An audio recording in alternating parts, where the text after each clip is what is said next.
Kila tarehe 28 Oktoba dunia huadhimisha siku ya animation, ama kama ambavyo inaitwa ni katuni vikaragosi katuni chapa tatu. Na siku hii zaidi ni siku ya kutambua ubunifu ambao unatumia teknolojia ambayo inatumika kufikisha ujumbe kupitia michoro ambayo inakuwa hai. Tutafahamu mchakato mzima namna ambavyo unafanyika na kwa hapa Tanzania pia ikiwa inafanyika, na kubwa ni ujumbe pia ambao unabebwa hasa na maudhui haya. Na mbinu ya animation imekuwa pia chombo muhimu si tu katika burudani bali katika kufikisha jumbe mbalimbali katika jamii. Na katika kuzungumzia hilo tunaangazia hili katika elimu na mchango pia wa taasisi ya TAI Tanzania ambayo imekuwa ikifanya hivi katika kukuza uelewa na matumizi ya teknolojia hii hapa nchini. Tunaye hapa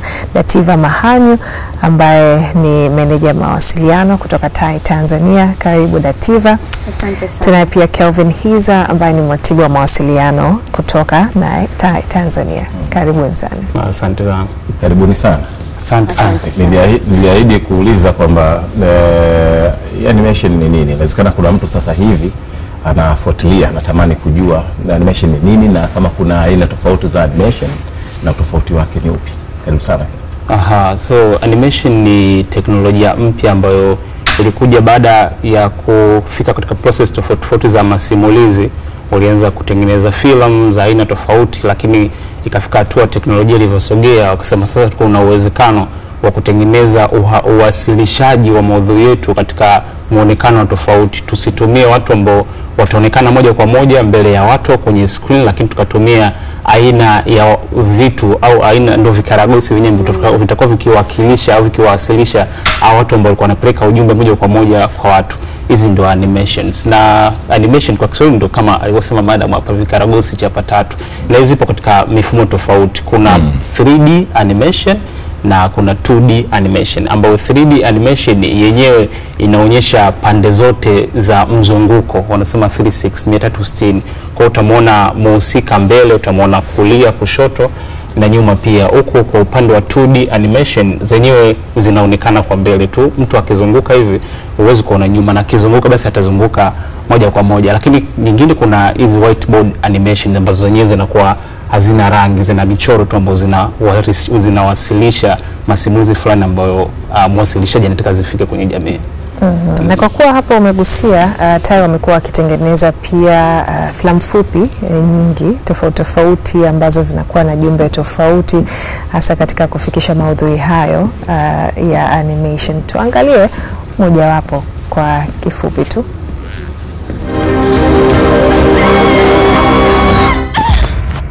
Nimekupata. Nilikwambia huwezi kunikimbia. Nisaidie! Mama! Nisaidie! Piga kelele upendavyo. Hamna atakaye kusikia. Kita!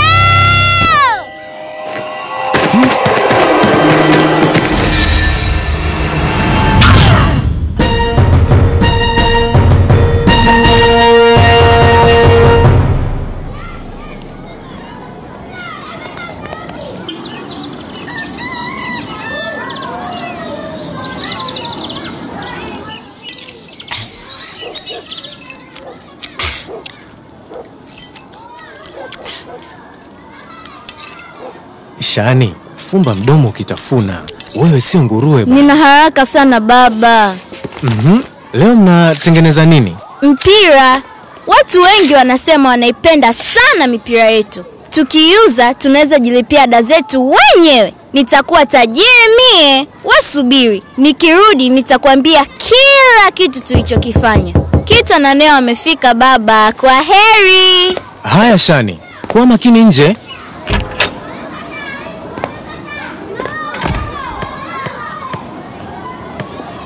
Na leo pia Kito haji.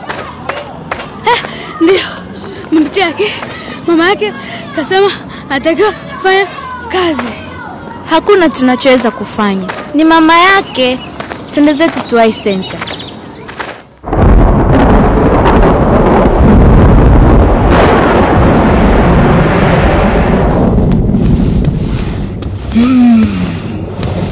Leo nitampata nani?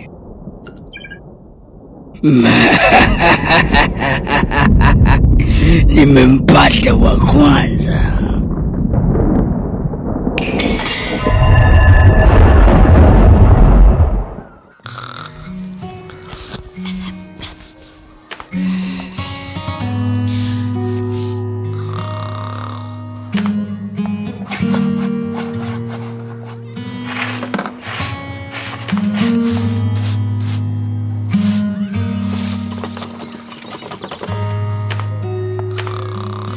Mama, nimemaliza kazi. Naweza kwenda senta. Senta? Umejaza maji ndani? Bado mama. Sasa unataka nani afanye hiyo kazi? Mimi? Hebu nenda Naam, ni kidogo tu ama ladha hiyo ya Shani kutoka Tai Tanzania ambayo umeishuhudia, na pengine Latifa utuambie tu tumekatisha hapo lakini simulizi inahusu nini pia na mchakato pia wa kuitengeneza. Sawa sawa. Asante sana. Sasa filamu ya Shani ni moja kati ya filamu ambazo zinaongelea unyanyasaji wa kijinsia both kwa wavulana na wasichana. Ukimwona Shani utamwona ni mtu fulani ambaye tunasema ni hero katika filamu ya Shani. Yeye amesimama mstari wa mbele kabisa kuhakikisha kwamba anawatetea either ni mabinti wenzake ambao wana katika ile process ya kutongozwa na wababa watu wazima, wanaishia kubakwa au wanapigwa na wazazi wao, wananyanyaswa kama hivyo. Unaona huyo binti haruhusiwi kwenda shule kwa maana ya center kwenda kusoma na vitu kama hivyo. Lakini ukiendelea mbele zaidi utamwona kijana anaitwa Sultan ambaye ni kijana mdogo sana, ni kijana wa shule. Anapewa tu chocolate na mbabu mtu mzima, alafu anataka kumlawiti. Kwa utaona Shani anakuja kama superhero, anakuja na nguvu za ziada ambazo anawaokoa watu hawa kutoka kwenye hivyo vitendo vya ukatili. Lakini pia tumemwona yule mtu fulani kama ana taswira kama ya shetani. Yes, ana macho ya kijani. Kwa hiyo anapita akiangalia nani amelegea kwenye jamii ni mchukue. Yes. Unajua nimependa hiyo kwamba na taswira ya shetani. Sasa nikajaribu kuanza taswira ya shetani. Yes, kwa sababu atatafuta nani niondoke naye siku ya leo, na akamwingia yule mama, alafu yule mama akaanza kureact ili mtoto asiende shule.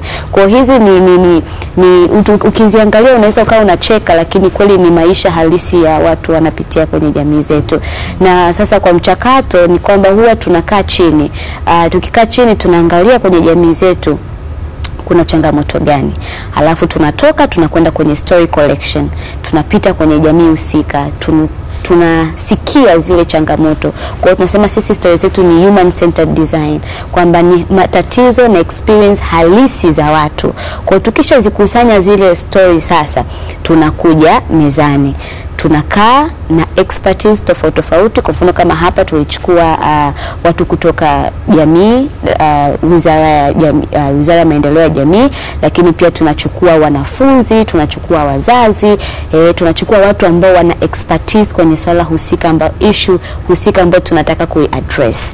Baada ya hapo tunawaeleza nini tunataka kufanya, alafu wanatupa na wao maoni yao, wana add inputs zao. Tunakaa chini na watu wetu tunaandika script, na kila kitu unachoona kwenye hizi animation kinafanyika in house. Ni ofisi za Tai ndo zinafanya kila kitu pale Mikocheni. Yes. Kwa hiyo baada ya kuandika script sasa tunarudi tena kwa wadau, tunapitia. Tukishapitia wanatupa inputs zao, tunakwenda tena kwenye creative meeting sasa. Haya, ni kweli tumeaddress zile changamoto, tumeziangalia, tumezielewa, tunataka tufikishe huu ujumbe. Tunafanyaje? Moja, kufikisha kwenye namna ambayo itamwelimisha mwanafunzi, kwa sababu sisi target audience yetu ni likabarehe, ambao tunasema wanafunzi kuanzia miaka 13 hapa mpaka 18, 19. So tunaangalia ni namna gani ambavyo itamwelimisha mwanafunzi, lakini pia itakuwa fun at the same time. Kwa hiyo maana utaona hata choice ya maneno tunayotumia si maneno magumu, ni maneno ambayo wanafunzi huwa wanayaongea mashuleni, ni maneno ambayo yanapatikana kwenye jamii ya kawaida. So baada ya kufanya creative workshops tunaingia katika katika production. Na animation inachukua kutokana na urefu wa animation na quality ya animation. Inaweza ikachukua miezi 3 mpaka 6 kupata kitu tunachokiona kwenye runinga yako. Kwa hiyo mnaanza kuwa na story fulani, inaweza kuwa changamoto ama kuna ujumbe mnataka kuufikisha, ndipo mnakaa sasa kutengeneza hizo animation. Na hawa ambao wanafanya hizi sauti, kwa maana kuingiza hizo sauti za uhalisia, wote wanatoka pale Tai ama mnarudi tena kwenye jamii kuangalia watu wa namna hiyo ambao wanaweza kutosha ama kubeba uhalisia kwenye nafasi husika? Huwa tunafanya hivyo. Kwa mfano kuna animation moja inaitwa Shujaa. So ukiangalia animation ya Shujaa inaelezea kuhusu story fulani ya jamii ya Wamasai. Kwa ilibidi tuwasafirishe Wamasai kutoka kule waje waingize sauti ili tupate ile ladha ya Kimasai, ya sauti ya Kimasai. Kuna animation moja inaitwa Naweza, tulifanyia kutoka visiwani Zanzibar. Ilibidi tuwalete wa Zanzibari ili tupate ile ladha ya ile lafudhi ya Kizanzibari. Kwa hiyo kila animation, kila story tunayotengeneza tunahakikisha kwamba mazingira yake yanaakisi, lakini sauti pia za watu wanaofanya hizo voice over zinaakisi kile tunachotaka kukitoa kwa jamii. We do that. Lakini mara nyingine pia hata sisi tunafanya. Yes. Ukiniona naweza nikaongea kama mtoto na mimi naingiza sauti mtoto. Sawa, ngoja tuangalie nyingine, tuende kujifunza kuhusiana na hivi vikaragosi chapa tatu.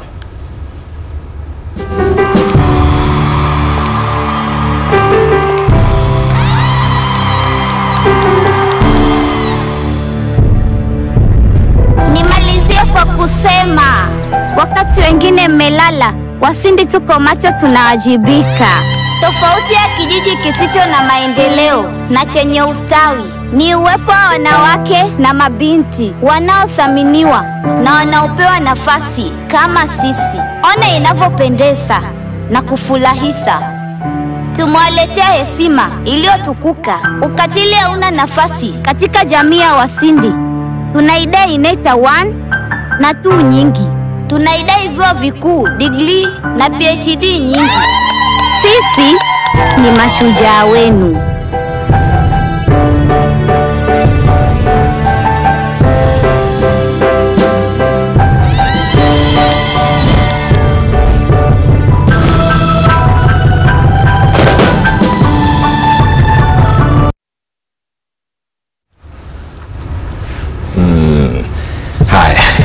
Hii inaitwa Shujaa hii.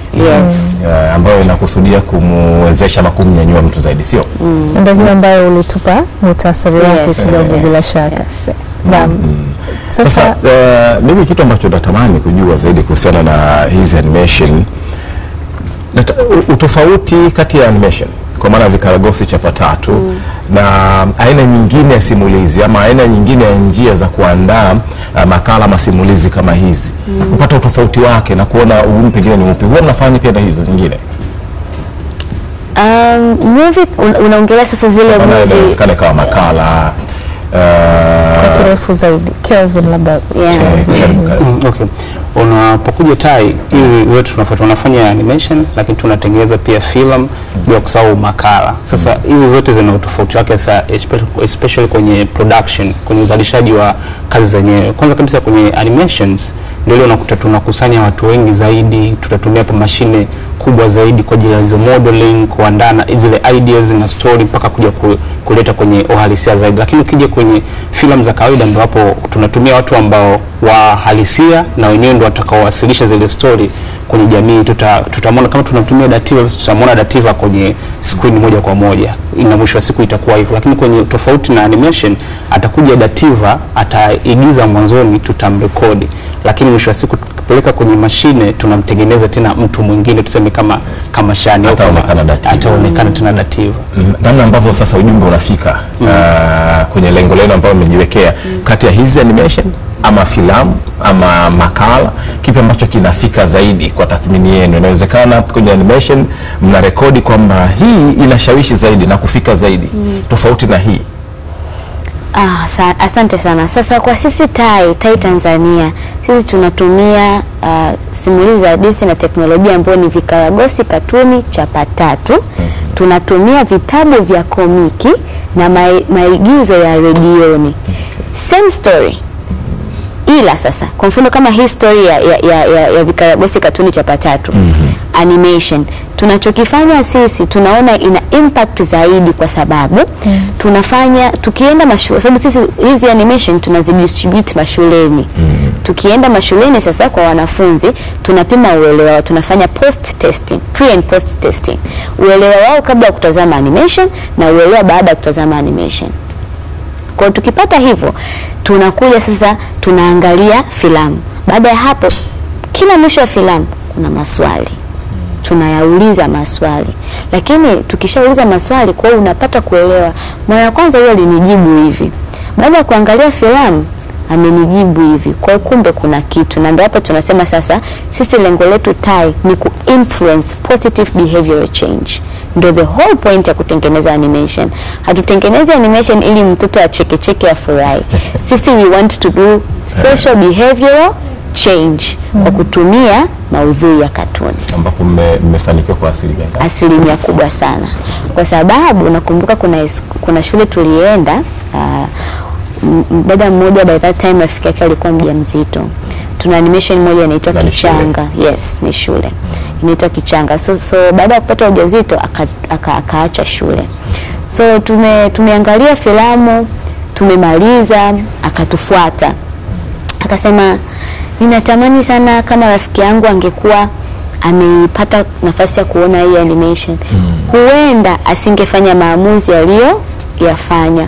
Kwa hiyo unaona kabisa ambavyo anaumia na anatamani kweli rafiki yake angekuwa amepata hiyo elimu. Na hata kwa mfano tuna animation nyingi kwenye mambo ya afya ya uzazi, tuna animation kwenye utunzaji wa mazingira, tuna animation kwenye watu wenye ulemavu. Ukienda mashuleni utagundua kabisa namna gani ambavyo animation hizi zinawasaidia wanafunzi, kwa sababu baada ya hapo wanaongea, tuna spark conversation kupitia hizi animation. Kwa hiyo inakuwa rahisi kwao kufunguka na kujieleza zaidi, lakini unaona kabisa kuna tabia zinabadilika kwa sababu hatuendi mara moja. Tuna clubs mashuleni, we go every week, kila wakati tunakwenda. Kwa hiyo with time unaona kabisa behavioral change takes time, lakini unaona kabisa jinsi gani wanafunzi ambao tabia zao zinakuwa influenced kupitia filamu na mazungumzo. Kevin, kwa upande wa muda, awali umetueleza inachukua muda kutengeneza mfano Shani, Shujaa, Kichanga na nyinginezo. Inaweza ikachukua muda mrefu sana kutengeneza kitu cha dakika kadhaa. Katika hili ni kwa vipi mnawezesha sasa ili wakati huo elimu inakuwa endelevu lakini mchakato pia unakuwa unaendelea? Sasa kwa sababu tumejikita kwenye maeneo tofauti ambayo tunafanyia kazi, kuna masuala ya mazingira, kuna masuala ya elimu jumuishi, bila kusahau na nyanja nyingine tofauti. Kwa wakati tunataka kuifikia jamii, mfano kwenye upande wa mazingira, upande mwingine kuna tayari kuna animation ambazo tushaziproduce tayari. Kwa kama kuna application kuna animation inataka kuja miezi 3 baadaye au 4, tayari kuna nyingine ambazo tulishazizalisha kipindi fulani tunazitumia, au katika production tunayofanya, kama mfano tuna plan kwamba kuna mtaa fulani tutaenda kwa ajili ya kupeleka animation yetu iende kufikishe elimu kama alivyosema Dativa hapa, tunakuwa hatuna tu animations peke yake. Kuna comic book, kuna audio drama. Hizi comic book waga zinatoka mapema kabla ya hizi animation. Kwa kipindi tunasubiria animation zije kwa ajili ya kufikisha pia ujumbe ulikuwa muonekano halisi, tunaweza kutumia pia hizi comic book wakati muda huku mwingine tunaendelea kufanya production, lakini hizi comic book zinaendelea kufika. Lakini pia tuna products nyingine ambazo pia tunaweza kuzitumia kati mambo mengine pia yanaendelea.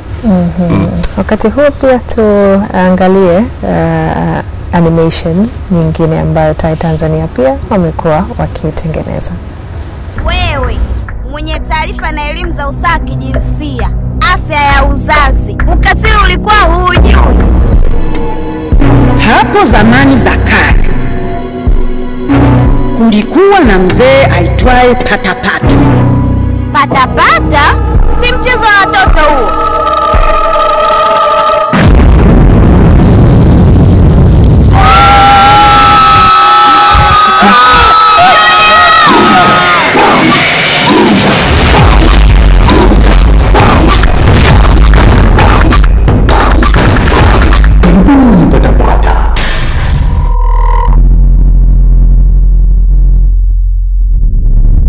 na hiyo ni patapata.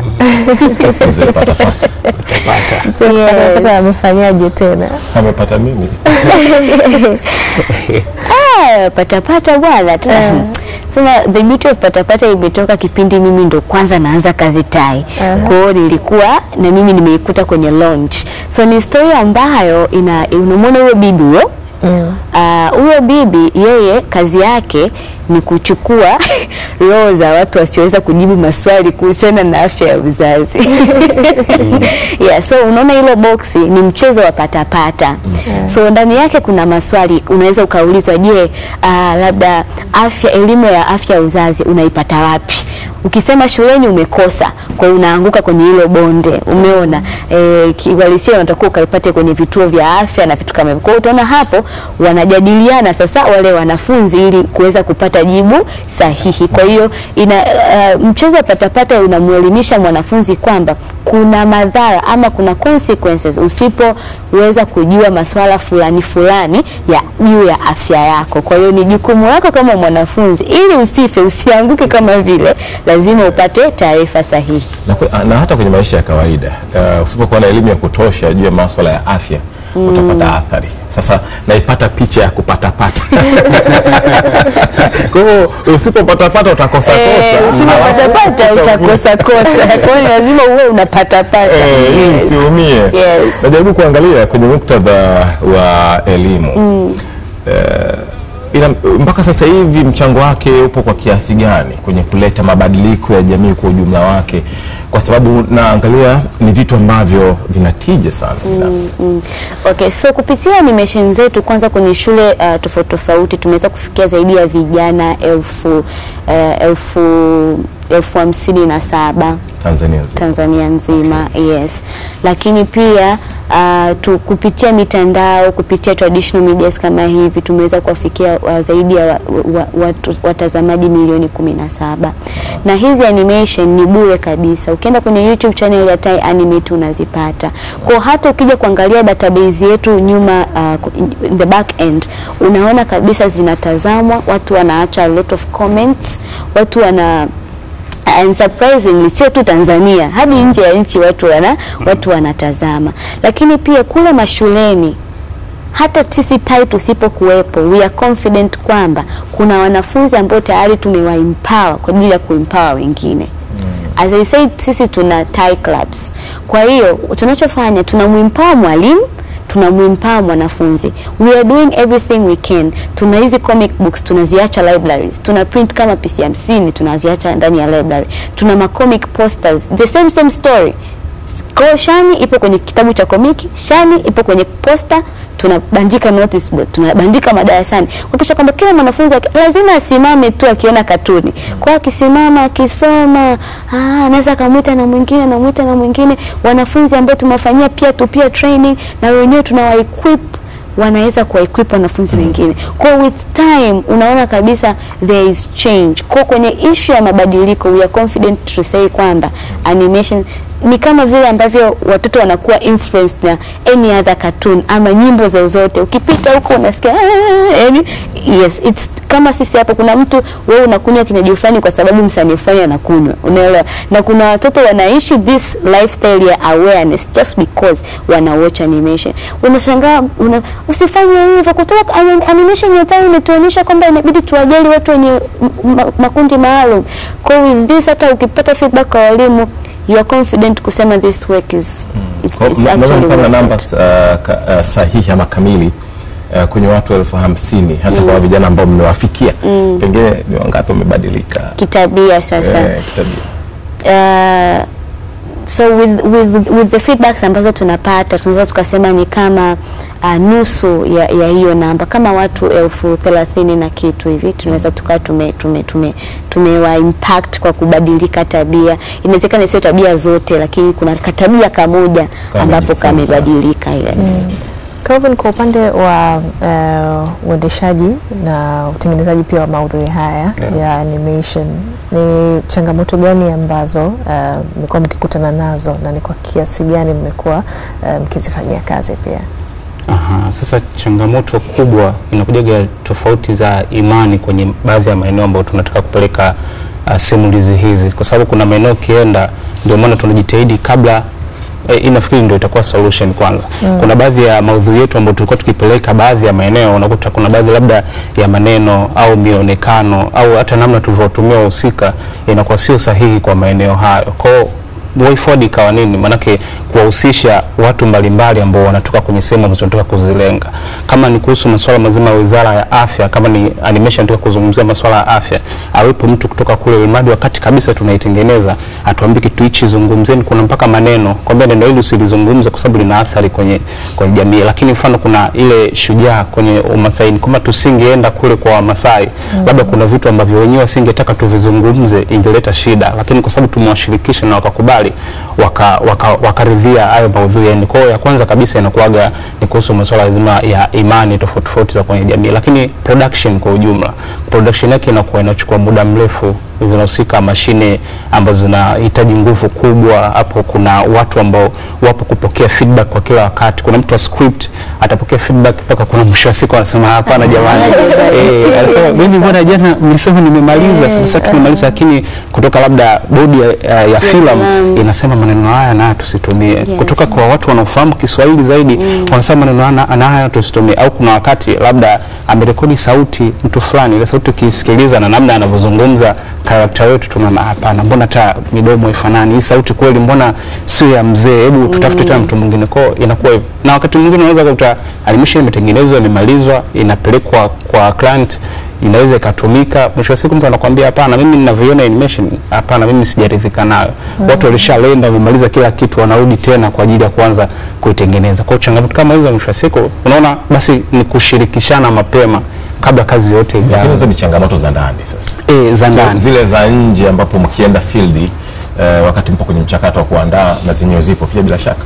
Na zenyewe zipo pia kwa sababu tukiwa field, mfano tunaenda kukusanya story. Kuna baadhi ya jamii hazitaki kabisa kuzungumza uhalisia wao. Wanasema unataka kuzungumza na mtu fulani kwa ajili ya kuongea story fulani, hapana, mimi sitaki kuzungumza. Kwa hii shujaa walienda Manyara huko, wakaambia sisi labda kuna vinywaji walitaka wapewe kwanza, mkituachia leo kesho pia tunaweza kuzungumza na nyinyi. Hapo unakuta bajeti yako haikukidhi kukaa labda hata wiki nzima Manyara, lakini itabidi ufanye hivyo kwa sababu inabidi uwe mpole kwa ajili ya kupata story unayoitaka. Hiyo pia inanikumbusha kipindi tunatengeneza animation ya Fidi kuhusiana na masuala ya usonji. Wazazi wenye watoto wenye usonji walikuwa hawakubali kabisa ku open up, kuwaambia changamoto wanazopitia. Ni mpaka tulienda kwenye kituo cha Gabriela Rehabilitation Center, wale ndio wakaweza kutusaidia sasa kutupa hizi taarifa zote. Kwa as Kelvin said, changamoto ni kwamba hizi changamoto zipo, tunataka tuziaddress, lakini bado watu wanaendelea kuzikumbatia hizi changamoto. Hawataki zitoke nje na watu wapate namna ya kusaidika. Kwa nadhani sisi kama Watanzania tukibadilisha mtazamo wa kuona kwamba haya matatizo ni sehemu ya mchongo tunausikilizia, na tukasema kwamba tuingize solutions ambazo zitaweza kutusaidia, nadhani kuna mahali tutapiga hatua. Ndio, basi tuangalie animation nyingine, alafu baada ya hapo mtatujibu kuhusiana na kwenye tafiti zenu mlikopita mmekutana na changamoto nyingi za namna gani zaidi. Wasa namna kufanikisha ndoto zako na kuwasaidia wasichana wenzio. Wewe na Sino muko na nguvu, zitumie vizuri, tutaadhibiwa.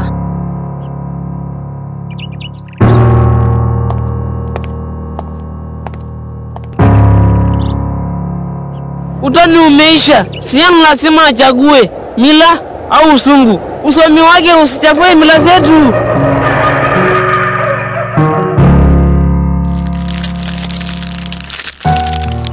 Oren, walete ntiawa.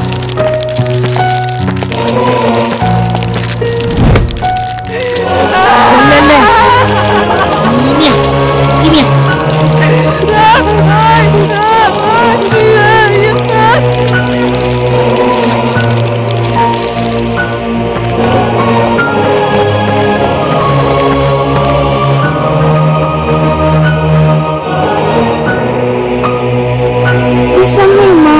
Nimesababisha haya. Unaposimamia haki, jiamini na uwe imara, usijali mwanangu.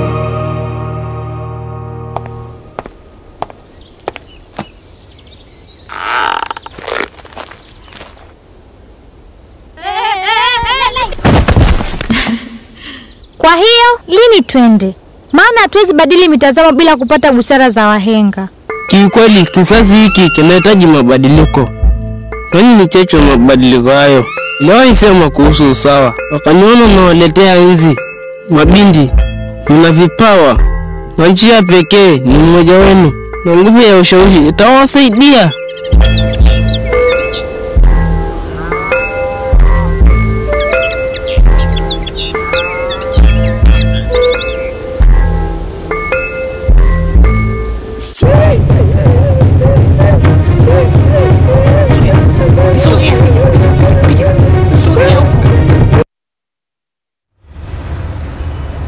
Namna hiyo, na hivyo ndivyo ambavyo ujumbe unafika kupitia animation. Niliuliza kwamba kwa sababu mnaandaa animations nyingi, maana yake mnafahamu pia matatizo mengi. Ni namna gani ambayo mmekutana nayo sana kwa jamii?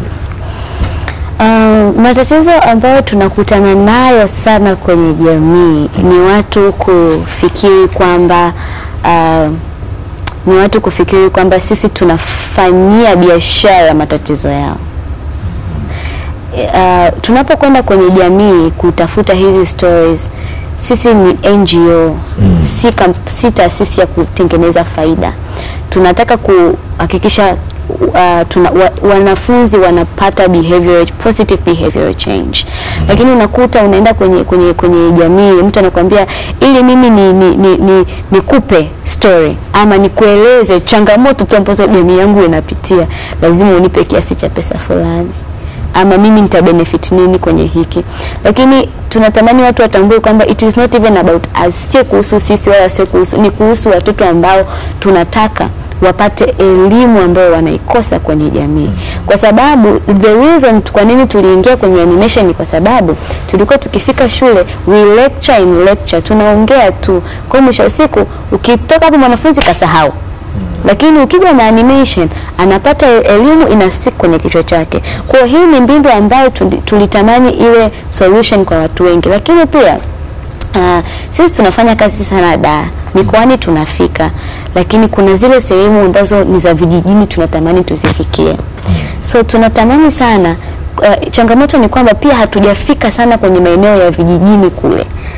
Kwa hiyo tunatamani tupate partners, kwa sababu hizo animation tumesema ni bure kabisa. Kwa hata ukija kwetu sisi tunakupa bure.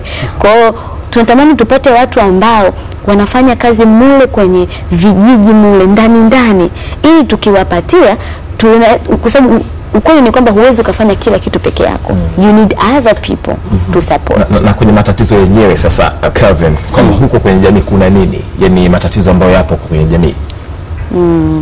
Kwenye jamii sasa, kwanza kuna hili moja nilizungumza pia. Kwenye jamii wanaamini na wanaona sana maendeleo ya teknolojia iko cha kwanza. Tukienda na animation zetu, mfano tulipotoka, ukiangalia animation zetu zilipotoka, sasa hivi ni ngumu sana kuna maeneo kiipeleka wenyewe na kiangalia akifananisha na baadhi ya animations ambazo anaziangalia ambazo zipo kwenye production na teknolojia sasa hivi, anakuambia kitu gani hichi ndaniletea. Kwa hiyo moja ya changamoto ambayo tukienda sasa kwenye jamii, ukipeleka watu kikanao wengi, sio wote ambao watakubali ambacho mwapelekea. Mwisho wa siku tukisikiliza zile comments, mtu analalamika sababu bwana mimi naangalia animation kama hii. Kwa hiyo tukirudi kwetu inakuwa changamoto kuanzia kifedha, kuwekezaji, kuhakikisha tunaenda kwanza na teknolojia. Kwa hiyo kama tunavyojua mbio za kukimbia teknolojia hizo pia sio rahisi. Kwa hiyo ndio maana tulipotoka na mpaka sasa hivi unaona kweli hawa wanabadilika pia. Kitu kimoja. Huko kwenye jamii sasa, changamoto iliyoko huko kwenye jamii ni hii hapa.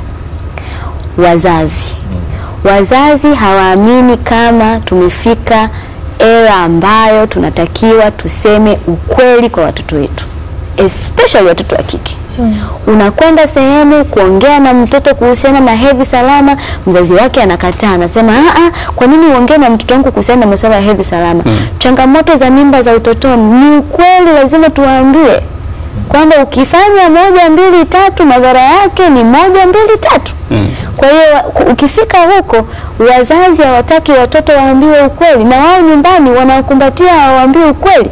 Wakishapata ujauzito, wakishindwa kwenda shuleni, ndio utaona wanatukimbilia sasa itakuwaje, tunafanyaje na vitu kama hivyo. Lakini pia kuna changamoto ya wazazi ambao wanaficha watoto wenye ulemavu, especially watoto wenye usonji. Unakuta unafika shuleni mtoto anakuambia dada, kuna rafiki yangu haji shule kwa sababu ni mlemavu kwenye nyumba fulani. Huko kuna hizo changamoto ambazo jamii inabidi tubadilike. Serikali, sekta binafsi zina invest, kuna shule maalum kwa ajili ya watoto wenye mahitaji maalum, tuwapeleke kule. Wanabidi waambiwe wanafunzi wakifika shuleni hujafundisha masuala ya hedhi salama, wajue kufuatilia mzunguko wao wa hedhi, wanaibika madarasani, wanachekwa, wanapata trauma. Mnaanza kukimbizana na mambo ya therapy. Kumbe nilikuwa ni information tu, binti anatakiwa apewe aweze kujilinda. Na Mungu kwa hisia sana. Tukiwa tunakamilisha Kelvin, matamanio ya Tai Tanzania kwa miaka mbeleni, ndio tunasherehekea siku hii ya animation, ni yapi? Naweza kusema tamanio moja kubwa ni ifike hatua watu waamini kwamba storytelling ni kila kitu kwenye jamii. Storytelling inaweza ikabadilisha hisia na mitazamo yoyote ile kwenye jamii iliyokuwepo. Kutumia storytelling waweza kufikisha hata ukweli mgumu ambao jamii inabidi waambiwe wasiuamini, lakini kwa masimulizi wakaamini. Kwa hiyo ifike wakati tunatamani ifike hatua Tai ukizungumzia, ukitaja tu Tai unapata ile means ya storytelling for social change. Yeah. Sasa asanteni, tumepata muda mzuri sana kuyafahamu haya. Awali mimi nilisema kwamba wakuu nitahitaji kujifunza kwa kina zaidi kuhusiana hilo. Tunakamilisha namna hiyo kuzungumza kuhusiana na Vikaragosi katuni chapa tatu, kwa tafsiri ya kwamba animation, na leo ni siku ya animation duniani. Tumezungumza hapa na Dativa Mahanyo ambaye ni meneja wa mawasiliano kutoka Tai, pamoja na Kelvin Hiza, mratibu wa mawasiliano kutoka Tai.